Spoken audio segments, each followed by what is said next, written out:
What's going on, everybody? Welcome to another episode of Bob's Garage, and today I'm going to show you how I fabricated my own mid pipes. So this was a fairly straightforward process. What I did was I bought a bunch of mild steel exhaust pieces just from the local Autozone. And in order to fabricate these, I just used a couple tools to go along with those pipes. One is a Harbor Freight cutoff wheel, which you can see me using here, and the other is the Harbor Freight flux core welder, and you'll see that coming up in just a little bit. Now, what I did was I just used the cutoff wheel to essentially cut the pieces to size, and then I rough fit everything under the car. And then I also did a lot of cutting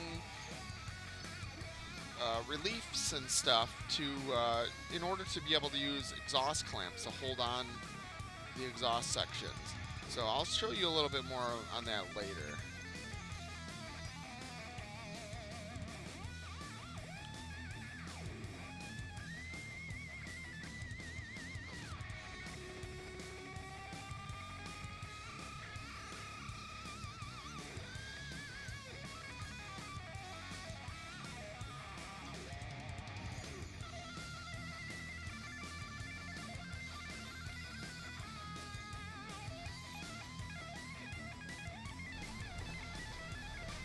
Okay, so I got the mid pipes fabricated.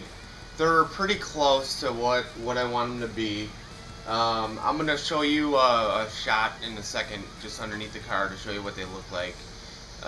What I'm going to do now is just fire up the car.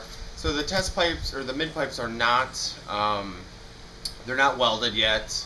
I don't even have clamps holding them on, so there's going to be some exhaust leaks, but just wanted to kind of see if it's a lot quieter now that they're just sitting in place. So I'm going to start the car up now.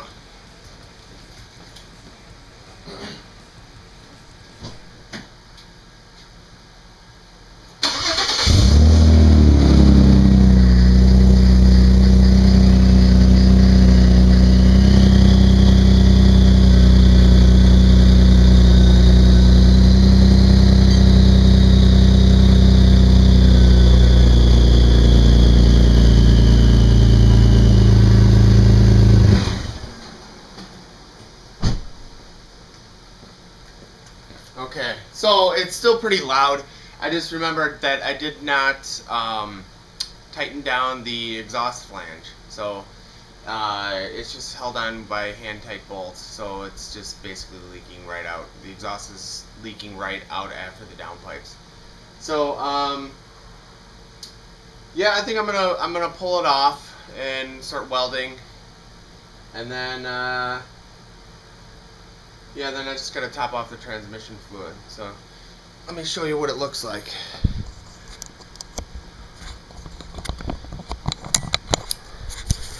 Okay, alright, so if you're looking, this is the side of the car, and the exhaust doesn't really hang down much lower than the rest of the car. And with a little bit of wiggling, I can get that pipe a little bit higher. So it probably moved when I just started the car now. So here you go. You can see how this, I mentioned it before, but this car has a Miltech catback system that's, geez, probably 10 to 12 years old. It was almost put on when the car was bought new. So I'm just gonna, for this downpipe, I think I'm just gonna weld that join right there. And then you can kind of see how it's barely grabbing on there. So I don't know, I might add a smaller extension. And then here is the other mid pipe. So this gives you a little idea what we're looking at here. And this one's a little janky, so I just went out and got a 2.5-inch coupler. Now that's what that is there. So I have a 45 and a 45 that I short chopped, or cut a lot shorter, so I can make the bend there. And then both of those 45s go into that 2.5-inch coupler. So this mid pipe I guess it'll have at least 3 welds. So one on each end of the coupler, one where this straight pipe meets the bend, and then back here I'll probably just clamp it on. Likewise up here where it goes to the collector, I might just clamp that too. I'm not sure yet. That way I can remove them easier and all that good stuff. And what's cool about doing it that way too, I guess if I go to the track and I really want to, I can just unbolt these mid pipes and then run wide open exhaust. That might be fun. I don't know, whatever. So that's what it looks like. So this is looking from the back forward. So I'm pretty happy with the results. I mean, it's not quite perfect.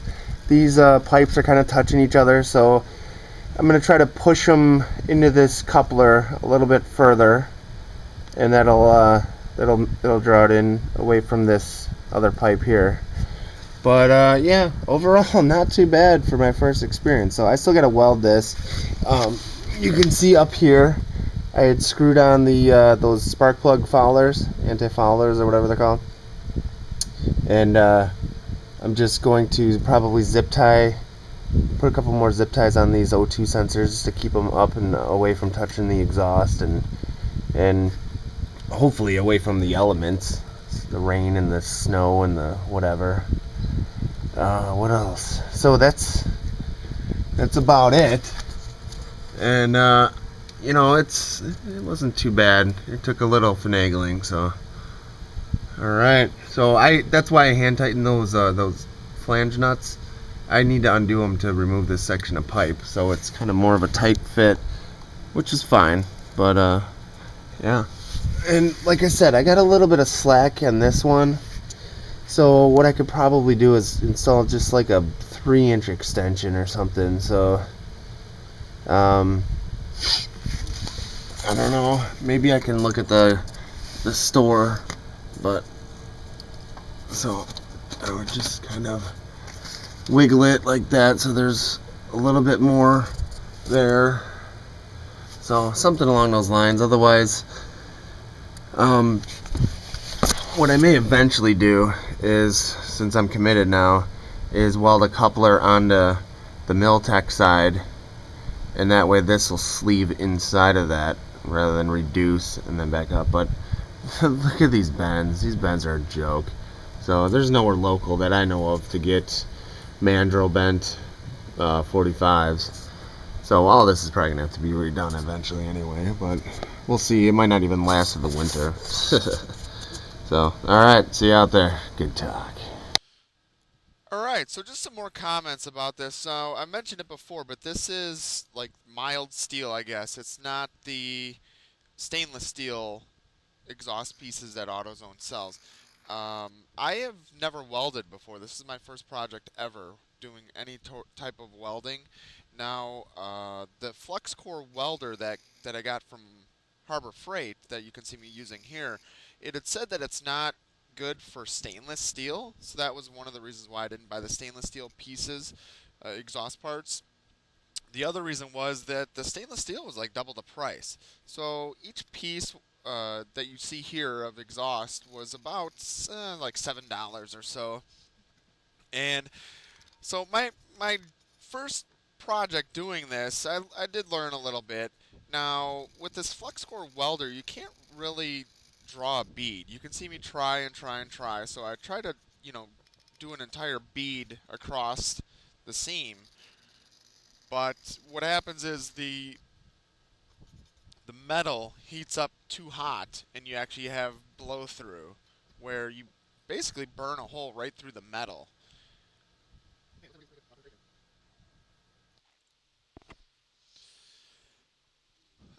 So as long as I didn't let the welds get too hot, it actually kind of worked. So I was unable to find any type of videos on YouTube showing how to do exhaust work with a flux core welder like the Harbor Freight one. So this Harbor Freight flux core welder that I got, I want to say it was like $100 or $120.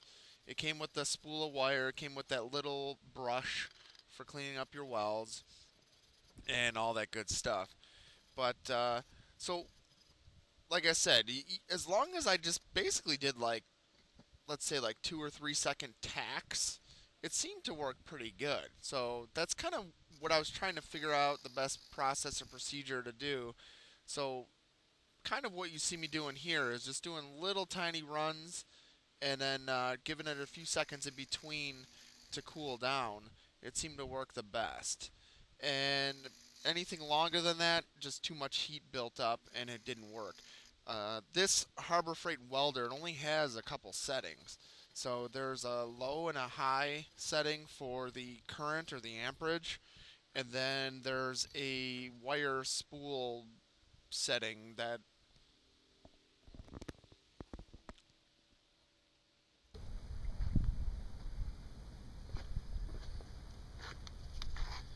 Alright, so we're just gonna cut some reliefs in here because I'm planning on using just an exhaust clamp to clamp this onto the output flange of the downpipe. So I'm just gonna cut 4 or 6 just lines in here, kind of like the stock pipes are set up.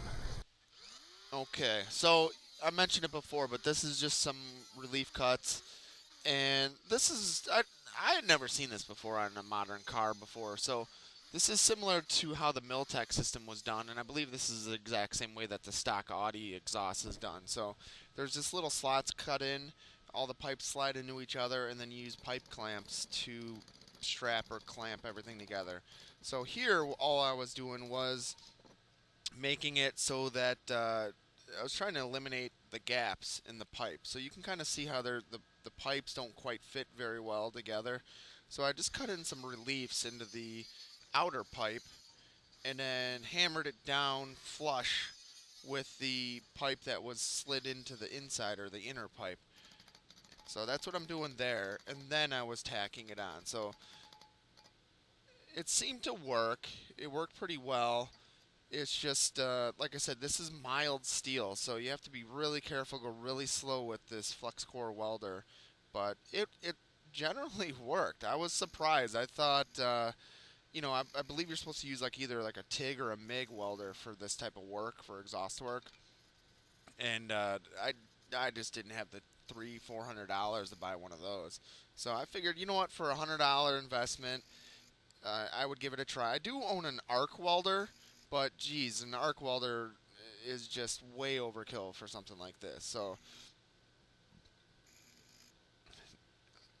So another note with this Harbor Freight flux core welder, I mentioned that there's 2 settings for the power. There's like a high setting and a low setting.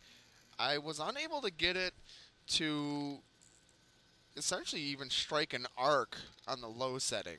So I did have to keep it on the high because I was trying a bunch of different ways to do this. So like I knew like if I drew a bead too long, it would blow through the pipe. It would basically get too hot. So I figured, well, let me just turn the power down, and that'll not be as powerful and hot or something. So I could be wrong in my thinking about that, but it generally just did not work. So, and all I did was there's like a ground clamp that comes with the welder. So I would just strap it to the back side of the pipe, and then which is off camera to the left here, and then that's about it. So let me know if you have any comments or questions. And overall, this worked out pretty well. I'm really surprised with it. So yeah, if you ever want to try it, give it a try. It's relatively inexpensive, and I'll probably redo this with mandrel bent um, exhaust pieces, and I found someone that has a TIG.